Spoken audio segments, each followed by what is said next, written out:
안녕하십니까. 요즘 유튜브를 보니까 기도문이 정말 인기이더라고요. 저도 철학이 기도문처럼 우리가 늘 사용할 수 있는 마음의 양식이라면 좋겠어요. 철학자의 책이 아니더라도 이솝 우화나 탈무드 이야기에는 깊은 철학이 담겨 있어요. 좋은 책의 독서는 곧 철학함입니다. 제가 일화를 말씀드리겠습니다. 어느 날 제칼이 고슴도치에게 자신은 100개의 꾀가 있다고 뻐겼습니다. 고슴도치는 꾀가 자신은 반쪽밖에 없다고 부끄러워했습니다. 무서운 호랑이가 나타났을 때 제칼은 100개의 꾀 가운데 무엇을 쓸지 고민하다가 그만 잡아먹혔습니다. 반면에 고슴도치는 반쪽의 꾀를 이용하여 나무 위로 재빠르게 피했죠. 전문 철학은 구구절절 장황한 100개의 꾀일지도 모릅니다. 어려운 과학 연구자들이 있고 과학을 이용한 도구인 에어컨을 트는 우리가 있듯이 어려운 전공 철학자들이 있고 철학을 쉽게 녹여내는 철학의 보급자, 저와 같은 사람들이 있는 것입니다. 오늘은 제가 과학과 철학의 차이에 대해서 말씀드리고자 합니다. 과학의 한계가 어디까지인가? 과학이 과연 세상에 그 모든 것을 밝힐 수 있는가? 또 과학과 철학과의 관계는 어떤 것인가 말씀드리고자 합니다. 과학은 과연 우주의 그 모든 것을 밝힐 수 있을까요? 과학의 한계는 어디까지인가요? 그리고 또한 과학이 이처럼 고도로 발달한 이 시대에 철학은 과연 무엇을 할 수 있을까요? 이것은 제가 30년 전 독일 유학 당시에 한 교수가 강의 주제로서 던진 질문이었습니다. 이 질문은 고도로 발달된 과학이 우주의 그 모든 것을 충분히 넘치도록 밝혔는데 우주의 본질과 진리를 말한다는 철학이 그 무엇을 할 수 있겠는가라는 의미였습니다. 그 답을 제가 미리 요약하자면 한마디로 과학은 물질의 구조를 밝힐 수는 있지만 우리가 어떻게 살 것인가, 무엇에 가치를 두고 살 것인가를 절대로 말해줄 수 없다는 것입니다. 가치 문제는 어디까지나 언제나 철학의 영역입니다. 앞선 강의에서 저는 철학이 진리에 대한 사랑이고 우주에 관한 진리 탐구라고 말씀드렸습니다. 수학, 물리학, 생물학, 천문학, 의학 그 모든 과학들도 물론 진리를 탐구합니다. 그러나 이 과학들은 수, 물질, 생명, 별, 인체의 질병 등 각자의 관심 영역에 국한된 진리 탐구로서 각자의 영역과 대상에 대한 각자의 고유 관점과 각자의 고유 방법을 통해서 대상을 탐구합니다. 즉 철학처럼 우주 전체를 통합적으로 관찰하지는 못하는 거죠. 철학자 베르그송은 과학이 하나의 특정한 관점에서 사물의 한 부분을 관찰하는 반면에 철학, 즉 형이상학은 사물 전체를 꿰뚫어 본다고 했습니다. 철학과 과학의 방법이 다른데요. 철학자는 책상 앞에 앉아 골똘히 머리만을 굴리죠. 반면에 과학은 관찰과 실험을 합니다. 철학적 사고 방법에는 우선 개념을 도구로 한 이성적 사고가 있습니다. 그러나 논리적 사고뿐만 아니라 예기치 못한 순간에 번뜩이며 주어지는 직관도 철학에서 아주 중요하죠. 직관은 도는 말할 수 없다와 같은 동양 사상의 각과 유사한 것입니다. 이것은 알 수 없는 신비한 경로를 통해서 주어지는 자명한 진리인데요. 증명은 불가능합니다. 이런 직관은 과학에서도 작용합니다. 과학도 실험 이전에 사물에 대한 이해와 예측, 즉 가설, 이것은 사고죠. 이런 가설에서 출발하는데 이 사고의 토대는 바로 직관인 것입니다. 철학은 어떤 이익을 얻기 위해서 사고하는 것이 아니라 순수한 진리 사랑에서 출발합니다. 어찌 보면 많은 과학자들도 순수한 호기심과 지적 욕구에서 출발하죠.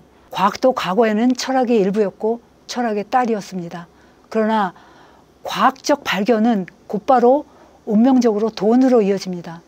원자 구조에 대한 새로운 발견은 새로운 도구와 새로운 무기 등등을 발명하도록 할 것입니다. 수많은 기계가 달라지고 더욱 강력한 무기 발명이 이어질 수도 있습니다. 철학자 하이데거는 과학이 자연의 껍질만 남기고 다 우려내 왔다고 하면서 이제 우리가 자연을 지배의 대상이 아닌 친구, 대화 상대로 여기고 자연의 목소리에 귀를 기울여야 한다고 했습니다. 과거 고대 그리스에서 철학과 과학은 분리되지 않았으며 그래서 아리스토텔레스도 철학뿐만 아니라 수학, 천문학, 생물학, 의학까지 연구했죠. 과학은 철학의 한 부분이었다가 근대를 거쳐 과학의 비대한 발달로 철학의 모태에서 하나둘씩 분리되었습니다. 과거의 철학은 만학의 왕이었고 철학이 제시하는 진리 기준을 충족시켜야 했습니다. 모든 분야의 과학들이 철학의 감독 아래에 있었던 것이죠. 이제 시대가 바뀌었습니다. 철학은 긴 역사 속에서 뚜렷한 진보 없이 정체된 반면에 과학은 끝없는 진보를 거듭해왔습니다. 과학은 마치 뱀처럼 과거의 단계를 껍질처럼 벗어 던지고 더 나은 상태로 새롭게 변화했습니다. 천동설에서 지동설, 그리고 상대성 이론, 빅뱅 이론으로요. 이제 별의 탄생과 죽음, 그리고 우주의 탄생까지, 우주의 끝까지 카메라로 포착하는 시대에 이르렀습니다. 양성자와 중성자, 즉 중입자를 1초에 지구 5바퀴 돌 수 있는 빛의 속도로 가속시켜서 암 치료에 사용합니다. 이런 시대의 철학은 초라하기 짝이 없고 과학 아래 고개 숙여야 하는 것은 아닌가 의심되곤 합니다. 이제 통섭의 시대라고 합니다. 모든 과학이 협력해야 한다는 것이죠. 철학도 과학과 협력하는 시대입니다. 철학의 존재론과 우주론에서 낡은 천동설 이론에 기댈 수는 없으며 현대에 발달된 과학적 우주론을 반드시 염두에 두어야 합니다. 만유의 본질과 진리를 말하고자 하는 철학은 물질에 대해, 생명에 대해, 동물에 대해, 인간에 대해 그 본질을 밝힐 때 현대의 물리학, 생물학, 의학 그 모든 것에 대해 100%는 아니지만 그 경향만큼은 반드시 알고 시작해야 합니다. 철학이 과학에 기대어야 하는 측면이 분명히 있죠. 그렇지만 철학이 과학 이론을 인용해야 한다는 것이 아니라 우주에 대한 사고에서 과학의 업적을 토대에 두고 또 염두에 두어야 한다는 것입니다. 이 점에서 이제 과학이 철학을 감독하는 시대라고도 할 수 있습니다. 이제 철학이 만학의 왕의 자리에서 내려와야 하는 것은 분명합니다. 그러나 철학이 할 일이 아주 없어서 실업자가 된 것은 아닙니다. 과학이 중입자 치료를 발견하고 고속열차를 발명할 수는 있지만 암 치료 후에 건강해져서 과연 우리가 어떤 삶을 살 것인가, 열차를 타고 부산 내려가서 도움이 필요한 친구를 방문해야 하는가를 과학이 말해줄 수는 없습니다. 어떻게 살아야 하고 어떤 행동을 선택해야 하는가, 가치와 목표와 인생관의 문제는 과학이 어떤 실험을 한다 해도 밝힐 수 없는 것입니다. 간략히 정리하자면 선악, 미추, 영혼, 신의 문제는 과학이 결코 밝힐 수 없으며 과학에 내맡길 수 없는 것입니다. 이제 가치 문제와 더불어 또 중요한 한 가지, 영혼과 신의 문제를 과학에 내맡길 수 없다는 점을 분명히 하고자 합니다. 과학도 두뇌를 얼마든지 연구할 수 있고 영혼에 대해 알아내기 위한 시도를 할 수 있습니다. 그리고 철학은 그런 과학 연구를 염두에 두고서 영혼에 대한 사고를 전개해야 될 것입니다. 그러나 철학은 과학을 추종하는 것이 아니라 단지 과학적 연구 결과를 철학적 사고의 재료로 삼는 것 뿐입니다. 과학은 엄청난 측정 도구와 실험 관찰 도구로 우주 곳곳을 관찰합니다. 별의 탄생과 죽음, 은하계 끝까지 사진 촬영할 수 있습니다. 이제 과학에 대한 신뢰는 당연시되고 지성의 상징이 되어가고 있습니다. 최고 지성인인 과학자들의 99% 이상이 영혼이 독립적 실체임을 부정하고 육체에 의존하는 작용 또는 두뇌 신경작용이라고 믿습니다. 두뇌 없으면 영혼도 없다는 것입니다. 이것은 단적인 유물론이고 무신론인 것입니다. 이런 과학자들을 추종하는 압도적 다수의 지성인들이 덩달아서 과학자들의 유물론, 무신론, 그리고 영혼의 부재를 믿습니다. 자신들은 함부로 헛개비를 믿지 않는다면서 지성인으로서의 당당한 자부심까지 느낍니다. 과학자가 그 어떤 주장을 해도 믿게 되는 상태는 일종의 종교라고도 할 정도입니다. 이것은 어찌 보면 과학교인 것입니다. 어마어마하게 정밀한 과학의 관찰 도구로도 포착되지 않는 영혼이기에 영혼은 독자적인 독립적인 실체가 될 수 없다는 과학자들의 믿음, 곧 영혼에 대한 철학 이론이 거의 상식화되고 있습니다. 영혼은 신체, 두뇌 속 신경작용에 불과하며 죽은 뒤에 신체와 함께 영구 소멸된다는 과학자들의 소위 무신론적 관념, 과학자들이 가진 철학, 이런 철학은 지성인이 갖춰야 할 상식이 되어가고 있습니다. 그런데 증명되지 않는 것을 함부로 믿지 않는다는 과학정신, 그 정신을 가진 과학자들이 과학으로 증명되지 않는 가설과 이론, 철학을 진리라고 믿고 있습니다. 바로 영혼은 존재하지 않는다는 철학인 것이죠. 그런데 분명히 말씀드리자면 영혼이 존재하지 않는다는 것을 어느 과학자도 아직까지 제대로 증명하지 못했습니다. 우리는 여기서 혹시 과학이 아직 영혼의 독자적 실체를 발견하고 입증할 정도로까지 진보되지 못한 것은 아닌가 질문을 던질 수 있습니다. 과학이 조금 겸손해질 필요가 있다는 것입니다. 현재 지구상의 과학이 엄청나게 발달된 것이 사실이지만 외계로부터 오는 UFO의 속도를 따라가는 비행체는 아직 발명되지 못하고 있습니다. 2차 대전 당시에 UFO에 총질하던 군대 전체를 삽시간에 증발시켜 제조차 남지 않았다는 일화가 있습니다. 참고로 저는 철학을 공부하지만 외계인의 존재와 UFO를 믿는 사람입니다. 과학은 영혼의 실체가 있다는 것도 또 없다는 것도 증명하지 못했습니다. 지구상의 과학의 단계보다도 훨씬 뛰어난 단계에서 바라보면 허블 망원경은 장난감일지도 모릅니다. 현대 과학이 첨단으로 발달되었다고들 하지만 사실 발달이란 상대적인 것입니다. 증기기관차도 발명 당시 대단한 것이었지만 지금은 얼마나 초보적인 기술인가요? 미래 과학의 관점에서 바라보면 허접한 관찰 도구, 장난감 돋보기로 아무리 보아도 영혼이 보이지 않는다고 영혼이 없다고 주장하는 어린이의 상태가 현재 과학일지도 모릅니다. 저는 철학 공부를 하면서 20대에 니체를 우연히 알게 되었고 이것저것 접시 깨기처럼 부숴버리는 니체에서 시원스러운 매력을 느꼈습니다. 반면에 영원한 존재, 이데아를 주장하는 플라톤이나 영혼과 육체의 이분법에 단단히 매여있는 데카르트를 현대에 맞지 않으며 답답하다고 생각했습니다. 그 어떤 것도 의심해보고 함부로 믿지 않는다는 진리, 사랑의 철학 정신은 니체나 플라톤, 데카르트 모두가 공통적이긴 합니다. 이제 세월이 흘러 저는 모든 것을 초토화시키는 니체가 새로운 사고로 나가는 원동력이 아니라 단지 폐허에 머무르게 하는 위험이 있다고 봅니다.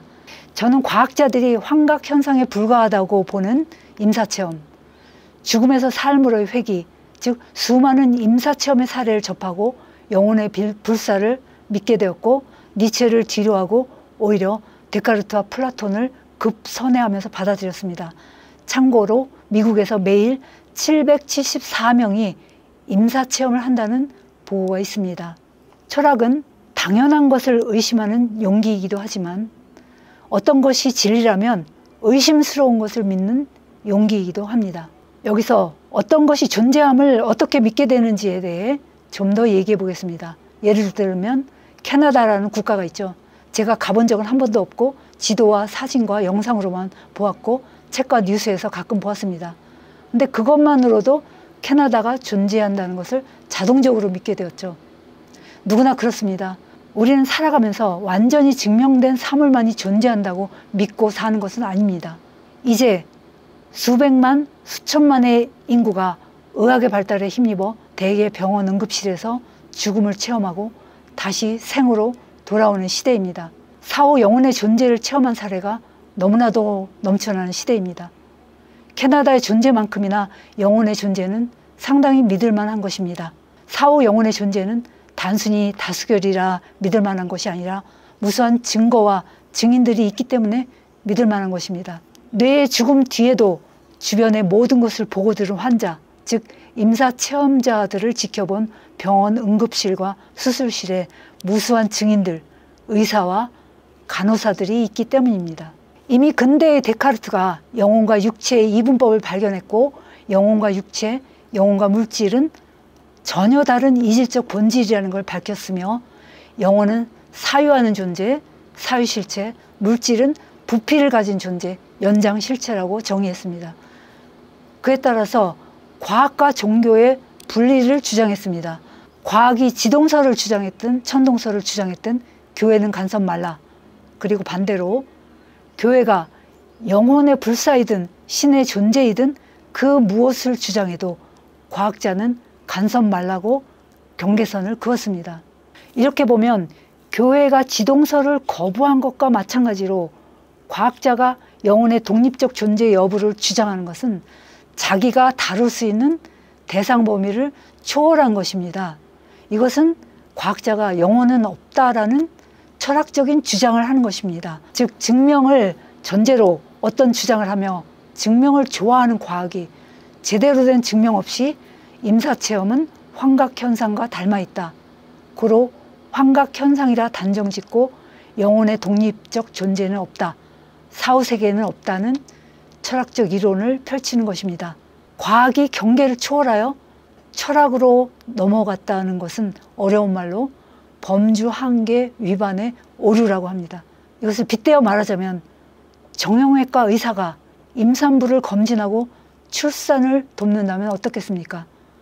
물론 통섭의 시대에 과학이 다양한 분야에 관심을 가지고 연구 범위를 확장하는 것은 정당하고 바람직한 일입니다. 그러나 엄밀한 증명을 거치지 않은 채 영혼의 존재와 같은 타 분야에 대한 결론을 짓는 것은 경솔한 행위입니다. 과학은 실험, 관찰, 측정과 같은 제한된 방법으로 보아 현재로서 아직은 물질을 탐구하는 연구에 적합한 분야입니다. 영혼까지 포괄하여 물질과 신체, 우주를 통합적으로 사고하는 과학은 먼 미래의 꿈이죠. 지금까지 저는 과학의 특징과 한계에 대해 말씀드렸습니다.